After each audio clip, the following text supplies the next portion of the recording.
Pukul 13 waktu Indonesia Barat. Radio Republik Indonesia Palembang dengan Warta Berita.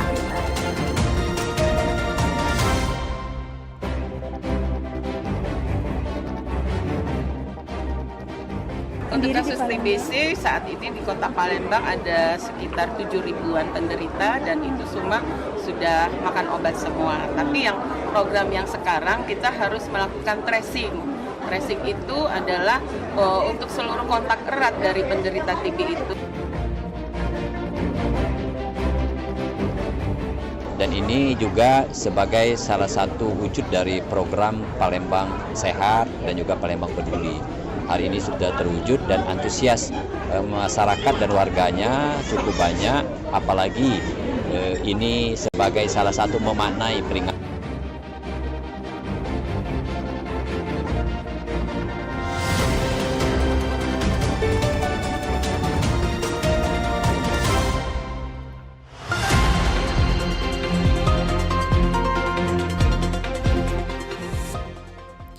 Selamat siang pendengar, Anda mendengarkan Warta Berita Radio Republik Indonesia Palembang, Sari Berita. Dinas Kesehatan Kota Palembang mencatat hingga Agustus 2026 ada sekitar 7.000 penderita TB di Kota Palembang. Pemerintah Kota Palembang menggelar kegiatan bakti sosial hitanan gratis bagi masyarakat yang kurang mampu.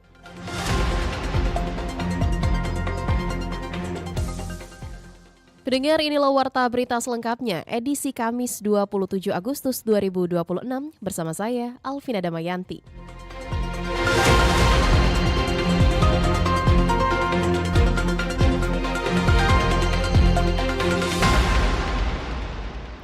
Mengawali Warta Berita siang hari ini, pendengar, Dinas Kesehatan Kota Palembang mencatat hingga Agustus 2026 ada sekitar 7.000 penderita TB di Kota Palembang. Dinas Kesehatan Dinkes Kota Palembang mencatat sekitar 7.000 penderita tuberkulosis TB di Kota Palembang. Seluruh pasien yang telah terdata tersebut sudah mendapatkan pengobatan. Untuk mempercepat penemuan kasus, Dinkes Palembang mendapat tugas dari Kementerian Kesehatan melakukan tracing di 444 lokus, namun hingga Agustus baru sekitar 50 lokus yang telah diperiksa. Kepala Dinkes Kesehatan Kota Palembang, Penti Aprina mengungkapkan program tracing tersebut ditargetkan rampung pada November mendatang. Selain memperluas pemeriksaan terhadap kontak erat pasien TB, Dinkes Palembang juga akan memperkuat fasilitas pemeriksaan dengan tambahan 4 alat ronsen pada tahun ini. Menurut Penti, 4 alat ronsen tersebut untuk sementara akan dititipkan di sejumlah rumah sakit, yakni Rumah Sakit Bari, Rumah Sakit Gandus, dan Rumah Sakit Akagani. Penempatan itu bersifat sementara hingga tersedia puskesmas yang memenuhi persyaratan, terutama memiliki tenaga radiografer yang dapat mengoperasikan peralatan tersebut. Sebelumnya, Palembang telah menerima 3 alat ronsen yang ditempatkan di Rumah Sakit Siti Fatimah untuk mendukung pemeriksaan dan pelacakan TBC.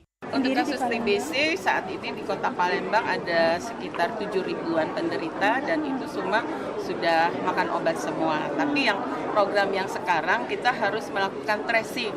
Tracing itu adalah untuk seluruh kontak erat dari penderita TB itu, artinya keluarga yang tinggal serumah itu harus kita lakukan tracing lagi dan diharuskan makan obat. Ditambahkan Penti, Dinkes Palembang terus melakukan tracing terhadap kontak erat pasien TBC, terutama anggota keluarga atau orang yang tinggal serumah. Mereka yang memiliki kontak erat dapat diberikan obat pencegahan atau profilaksis meski belum dinyatakan sakit. Langkah ini dilakukan untuk menekan resiko penularan sekaligus mencegah munculnya kasus TBC baru di lingkungan keluarga. Dari Palembang, Sumatera Selatan, Aprianti Pro 1, RRI terus mengudara untuk Indonesia. Pendengar, pemerintah Kota Palembang menggelar kegiatan bakti sosial hitanan gratis bagi masyarakat yang kurang mampu. Pemerintah Kota Palembang menggelar kegiatan bakti sosial hitanan gratis bagi masyarakat kurang mampu. Sebanyak 80 anak dari 18 kecamatan Kota Palembang mengikuti hitanan gratis dengan mayoritas peserta berasal dari kawasan rumah susun. Wali Kota Palembang Ratu Dewa mengatakan, kegiatan tersebut menjadi bentuk kepedulian pemerintah dan masyarakat terhadap kesehatan warga. Ia menyebut bakti sosial ini juga mendukung program Palembang Sehat dan Palembang Peduli sekaligus memperingati HUT ke-81 kemerdekaan Republik Indonesia. Dan ini juga sebagai salah satu wujud dari program Palembang Sehat dan juga Palembang Peduli. Hari ini sudah terwujud dan antusias masyarakat dan warganya cukup banyak, apalagi ini sebagai salah satu memaknai peringatan Hari Ulang Tahun Republik Indonesia yang ke-81. Selain hitanan gratis, kegiatan sosial tersebut juga menyediakan layanan donor darah dan pemeriksaan kesehatan bagi masyarakat. Ia juga mengapresiasi seluruh pihak yang terlibat karena turut membantu pemerintah memberikan pelayanan kesehatan kepada warga kurang mampu. Erlin Fartesa melaporkan, RRI terus mengudara untuk Indonesia. Pendengar, warta berita ini disiarkan secara langsung melalui RRI Programa 1 Palembang, frekuensi 92,4 FM, dan disiarkan juga melalui streaming YouTube Pro 1 RRI Palembang, serta aplikasi RRI Digital yang bisa diunduh melalui Play Store maupun App Store. Anda masih bersama Warta Berita RRI Palembang.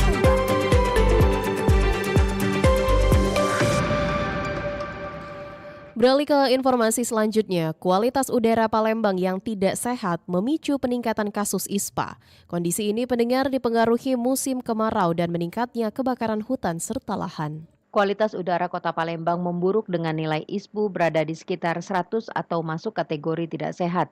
Kondisi ini dirasakan masyarakat saat kabut asap yang muncul terutama pada pagi dan malam hari. PJ Program ISPA dan Pneumonia Dinas Kesehatan Sumatera Selatan Murni mengatakan, berdasarkan catatan pihaknya terdapat 7.048 kasus ISPA di Palembang selama minggu pertama dan kedua Agustus 2026. Secara kumulatif, jumlah warga dengan keluhan ISPA sepanjang Januari hingga Agustus 2026 mencapai 99.089 kasus. 370 menjadi 2.678 kasus ISPA di Kota Palembang. Ini yang kami laporkan masih yang rawat jalan hutan dan lahan. Pada saat ini ada Ogan Komering Ilir, ada Musi Banyu Asin, Ogan Ilir, Pali, Palembang, dan Musi Rawas. Kalau kita lihat dari ISPU-nya memang tergolong ke tidak sehat karena rata-rata di atas 100. Dinas Kesehatan Sumsel menyebut kondisi udara dipengaruhi musim kemarau dan kebakaran hutan dan lahan di sejumlah wilayah. Masyarakat diminta mengurangi aktivitas di luar ruangan saat kualitas udara memburuk dan menggunakan masker untuk mengurangi paparan asap. Kabut asap yang menyelimuti perairan Sungai Musi pada pagi dan sore hari membuat jarak pandang jalur perairan turun sekitar 50 meter. Kabut asap mulai menyelimuti perairan Sungai Musi Palembang terutama pada pagi hari dan sore hari. Kondisi serupa juga terlihat di kawasan dermaga air bawah Jembatan Ampera. Jarak pandang di jalur perairan dilaporkan turun hingga sekitar 50 meter. Kondisi tersebut membuat pengemudi perahu ketek dan perahu motor cepat harus meningkatkan kewaspadaan saat melintas. Salah seorang pengemudi perahu, Hatta, mengatakan kabut asap cukup mengganggu karena jarak pandang menjadi terbatas dan pergerakan perahu harus dilakukan secara perlahan. Selain mengganggu keselamatan pelayaran, kabut asap juga berdampak pada aktivitas penyeberangan. Kondisi jarak pandang yang terbatas membuat sebagian masyarakat memilih mengurangi aktivitas perjalanan melalui jalur sungai. Malah banyak asap, ya, susah bergerak. Jarak pandang tak jauh, dekat. Kena tutup di asap ini kan. Oh, pengaruhnya, rusaknya. Ya berkurang, penumpang tak ada ganti. Ditambahkan Hatta, penurunan jumlah penumpang bahkan dilaporkan mencapai sekitar 50%. Kondisi ini membuat kawasan terminal keberangkatan di dermaga air tampak lebih sepi dibandingkan biasanya. Pengemudi perahu mengaku kondisi tersebut turut mempengaruhi pendapatan mereka. Para pengemudi perahu berharap kondisi kabut asap segera membaik sehingga aktivitas transportasi air di Sungai Musi dapat kembali berjalan normal. Masyarakat menggunakan jasa penyeberangan juga dihimbau tetap berhati-hati terutama saat jarak pandang menurun pada pagi hari dan sore hari. Lamsihar Silitonga melaporkan.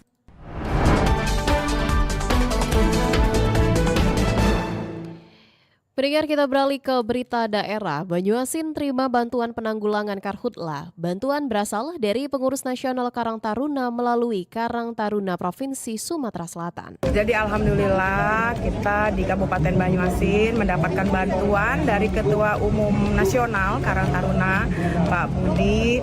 Pemerintah Kabupaten Banyuasin menerima bantuan untuk penanggulangan kebakaran hutan dan lahan atau karhutla dari Karang Taruna Provinsi Sumatera Selatan. Bantuan diserahkan dalam apel kesiapsiagaan Satgas Penanggulangan Bencana Karhutla Karang Taruna Sumatera Selatan di kantor BPBD Sumatera Selatan pada Rabu 26 Agustus 2026. Wakil Bupati Banyuasin, Neta Indian, hadir dalam kegiatan tersebut sekaligus menerima bantuan. Bantuan tersebut ditujukan untuk mendukung masyarakat dan petugas yang berada di wilayah terdampak karhutla. Bantuan berasal dari Pengurus Nasional Karang Taruna melalui Karang Taruna Sumatera Selatan. Bantuan yang disalurkan berupa air bersih, beras, sembako, tenda, dan masker. Neta Indian mengapresiasi bantuan tersebut. Menurutnya, dukungan dari berbagai pihak diperlukan karena sejumlah titik api masih ditemukan di wilayah Banyuasin. Neta berharap bantuan dapat segera disalurkan ke desa dan kelurahan yang membutuhkan. Ia juga meminta kerjasama antara pemerintah daerah, BPBD, Manggala Agni, Karang Taruna, dan masyarakat terus diperkuat. Menurut Neta, penanganan karhutla tidak hanya membutuhkan upaya pemadaman. Masyarakat yang terdampak juga perlu mendapat perhatian selama kondisi bencana berlangsung.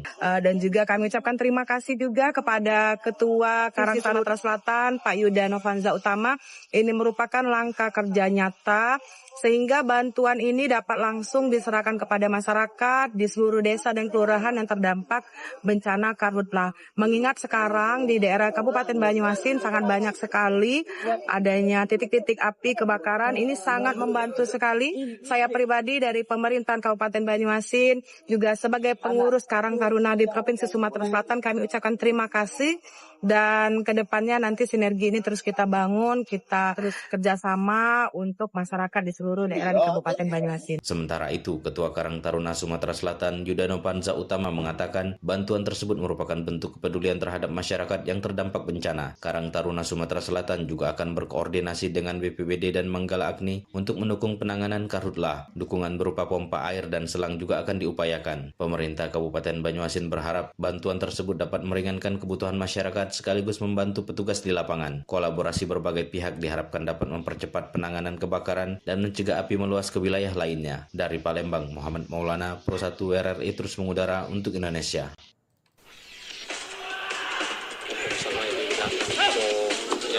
Olahraga atletik Sumatera Selatan berharap pemusatan latihan nggak usah mulu-mulu kan, karena dilihat dari persiapan sekarang JFC tidak akan terpengaruh terkait dengan pemain sudah memahami kesabaran masing-masing. Berita olahraga.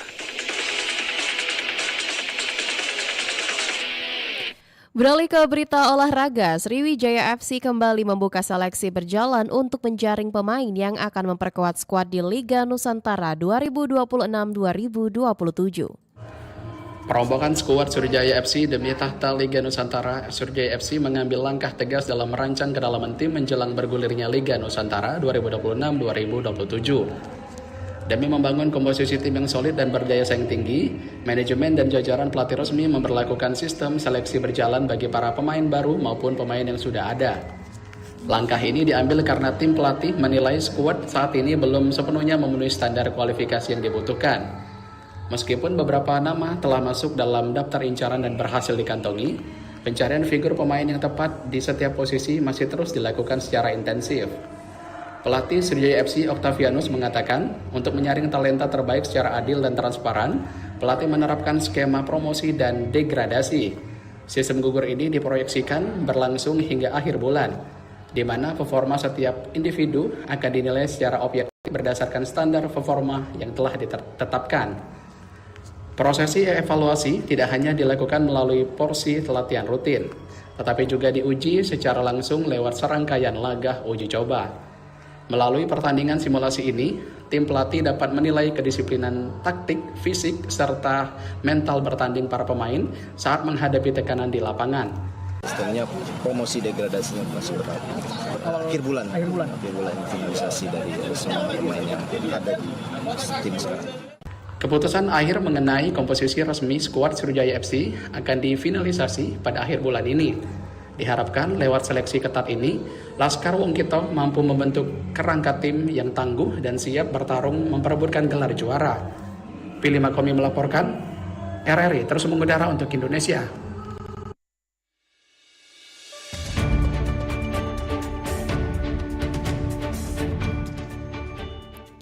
Sekian pendengar Warta Berita Produksi Radio Republik Indonesia Palembang. Sebelum berpisah, kami sampaikan kembali pokok-pokok berita.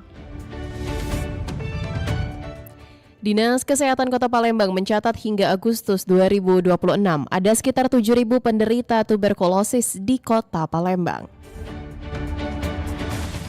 Pemerintah Kota Palembang menggelar kegiatan bakti sosial hitanan gratis bagi masyarakat kurang mampu. Pendengar, informasi lainnya dapat Anda akses melalui website kami rri.co.id. Kami juga membuka ruang aspirasi bagi Anda untuk menyampaikan peristiwa yang berada di sekitar Anda. Melalui line WhatsApp dan SMS di 0821 7927 9090. Mewakili kerabat kerja yang bertugas, saya Alvina Damayanti undur diri dan sampai jumpa. Demikian Warta Berita Radio Republik Indonesia Palembang.